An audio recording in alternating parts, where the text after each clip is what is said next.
So use case 20, when the email or phone of a contact with an active parent account is modified, send an email to the account owner notifying the same. So the trigger is on the contact object.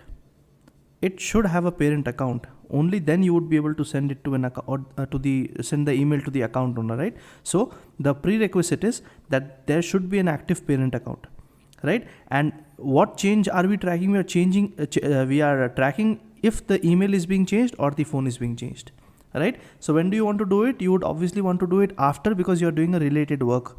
You're doing it, you're not making any updates on the same record, you're not validating it. So you'll be doing the after context, and here it is saying that it is being modified. Whenever the email or phone is modified, so we'll track the after update event. Okay, so let's go to contact trigger. And let's see if we have an after update context. We don't. So I'll say after update. Copy this trigger.is after trigger.is update. Okay, and I'll say handle after update. Now here in after update, I have both trigger.new and trigger.old variable, right? So I'll keep the trigger.old map in case I need to compare any values. Okay, I'll just keep it with me and we'll see if we need it. Okay, I'll go to this trigger handler and I'll copy this method, paste it here, close this out. I'll say handle after update, and here list of contact new records, and then map of ID comma contact old map records, same old things. Save the contact trigger handler, this will save up fine. Now save the trigger, this should also save up fine. Framework is ready. Now we'll iterate over our records. So iterate over the new records. What's the first thing we need to check? We need to check if an active parent account exists or not. How do you check it? You have the relationship ID that is called account ID. So you say if con.account ID is not equal to null. A very simple check to see if a parent exists or not. Right? If it is not equal to null, only then you are coming inside and checking whether the email or phone has been modified. Right? Now take a look at the use case when email or phone, which means even if any one of them changes, we need to notify the account owner by sending an email, right? So let's check that out. How do we check whether the email has been modified? This is where your old map and new record comparison will come into picture. So I'll say if con.email is not equal to old map records.get con.id. By now you should be able to understand what I'm trying to write and where am I going with this, right? Old map records.get will give me the value of this particular map. That value is nothing but the contact record. And what do I need to pass in the parameter? I need to pass the contact ID because this is of record type ID, right? So I hope you are getting pretty much comfortable with map. It feels difficult, it feels a bit tough to use, but once you start using it, it will make your life easier, right? So I'm saying if con.email is not equal to old map records.get con.id because I have the contact record in hand now, I'll say .email, right? So I'm saying if the value does not match with the previous value, that means email has changed. Now I can say or. Instead of the email, the phone has changed. I can put an or condition here and I can just say the phone has changed. And I'll say save. Let's see if this saves are fine. So it's giving an error on this line because I need to put brackets. Of course, I'll say save now. This should save up fine. Let's see.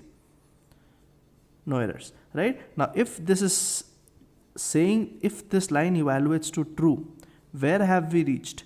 We have reached a point where a parent account exists for this contact and email or phone has been modified as part of this update, which is why we are in this particular line right now, right? What do we need to do? We need to send email to the account owner. Okay, so we'll send the email separately. We cannot send it on a loop, right? Then it will hit the email sending limit exception. So what we'll do is we'll fetch all the account IDs to inform, and I'll just add all the account IDs in this particular list. I'll just define the list, obviously.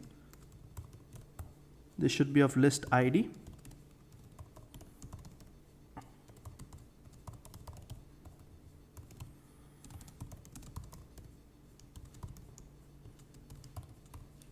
save. This should save up fine. Let's see. Saved up fine, right? Now if account ID outside this particular for loop, I'll say if this particular list is not empty, that's when I want to send email. So let's go ahead into Google and let's say send email Apex. I'll just simply copy the Apex code for sending email from Apex class, right? We don't need to write it from scratch. Let's see if I can find something that I can use. Let's go ahead and see if I can use this. I'll just try and use and see what happens. I'll just go ahead and use this.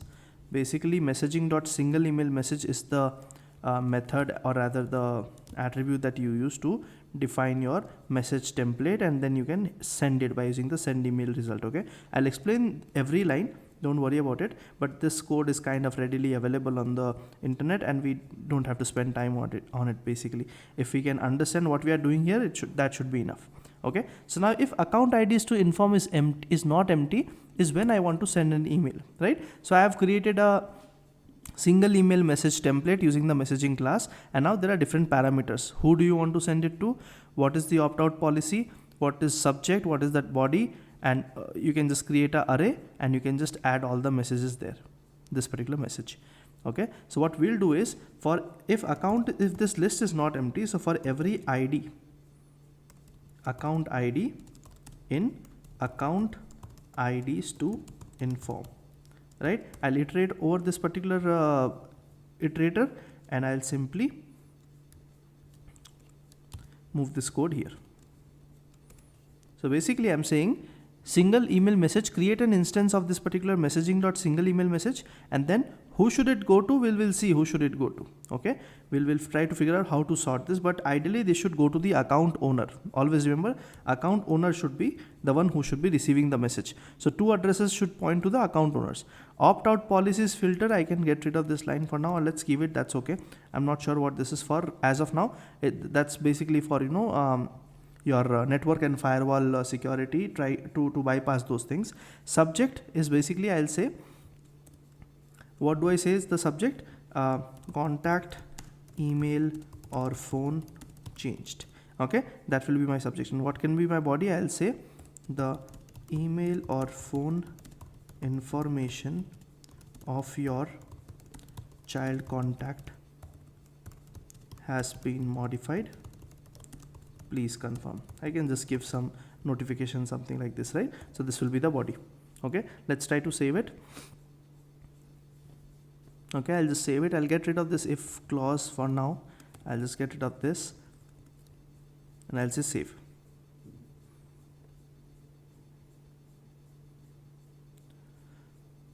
Okay, now what I want to do is this line right here is written inside the for loop, so it's not able to come, this messages is not reachable here.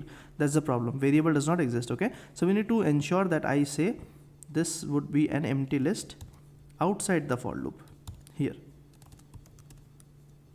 Okay, so I'll just define the list basically, and here I'll say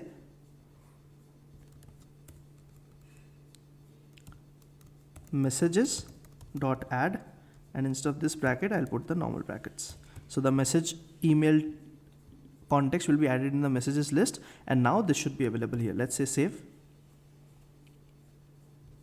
So this is saving up fine, right? The send email message basically sends the email from Salesforce system to the relevant people who have been added here. Now that brings me to the question, how do we add the person here, right? So let's go to account and let's see if we have any email field there that we can pick up.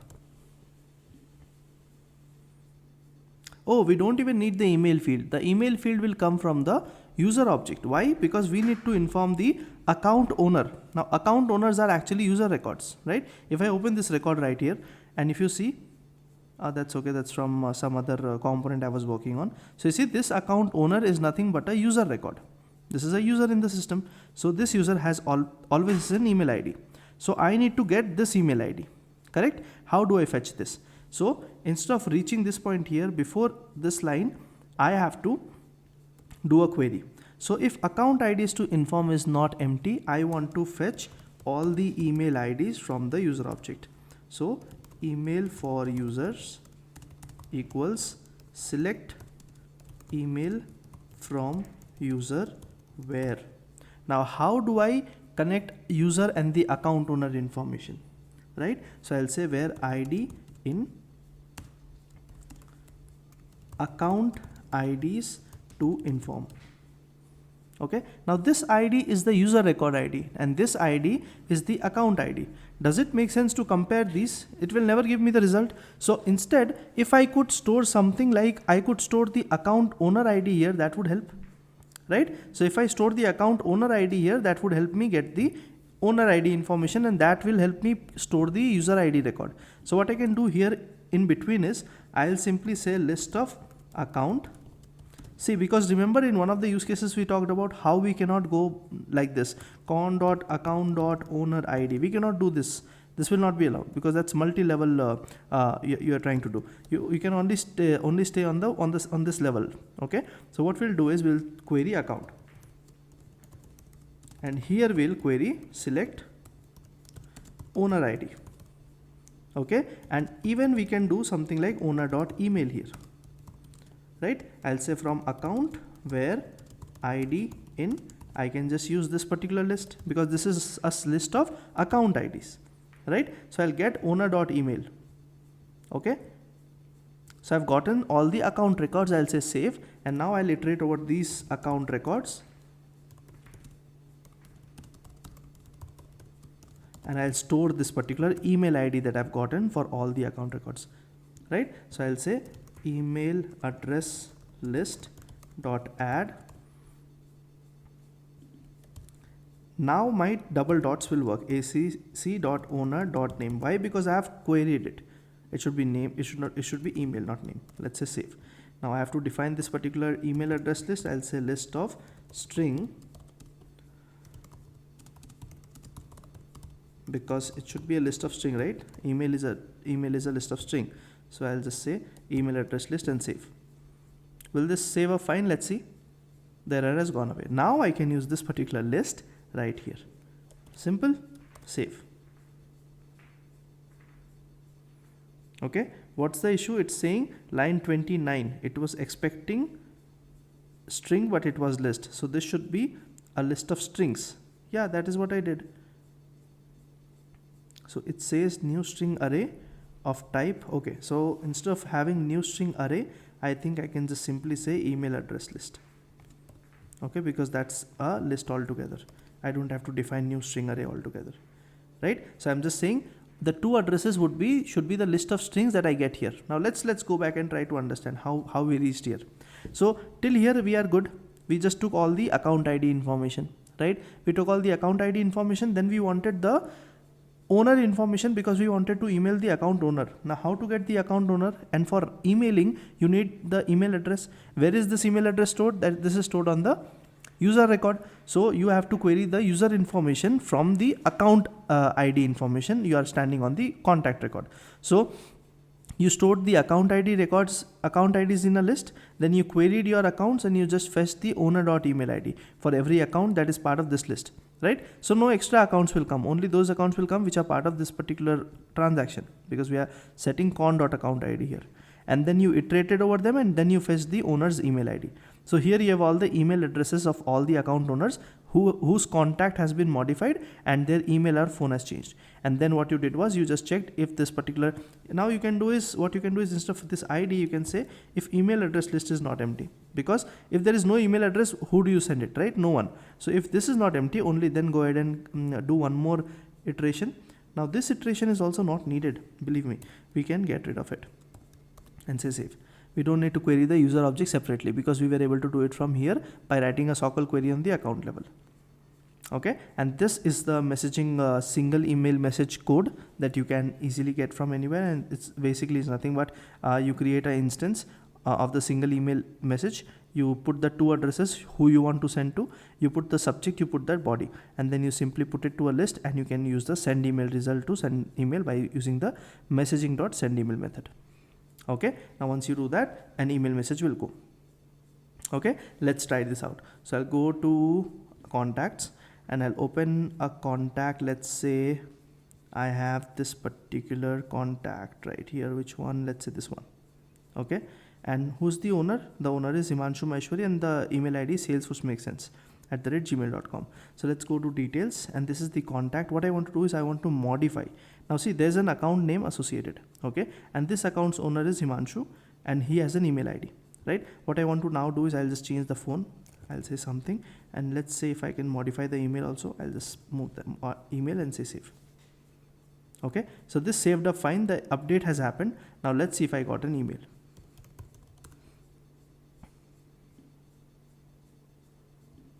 So you see, it says that it looks like spam, but it's okay. See, the email or phone information of your child contact has been modified. Please confirm. The subject is contact, email or phone changed, and this has come from Salesforce, right? There's a weird number, but that's okay. For now, we can even set that. But the idea is you have successfully been able to send out an email from your Apex class through triggers. Cool. Take a look at this code again. And then try to see if you can write something similar, and try to do a different use case. Maybe just try to see if only when the fax information has changed, or only when some other field has changed, I want to send an email. So try writing that code and try to see how things work. Okay, cool. So that was use case 20. I'll see you in the next one. Bye.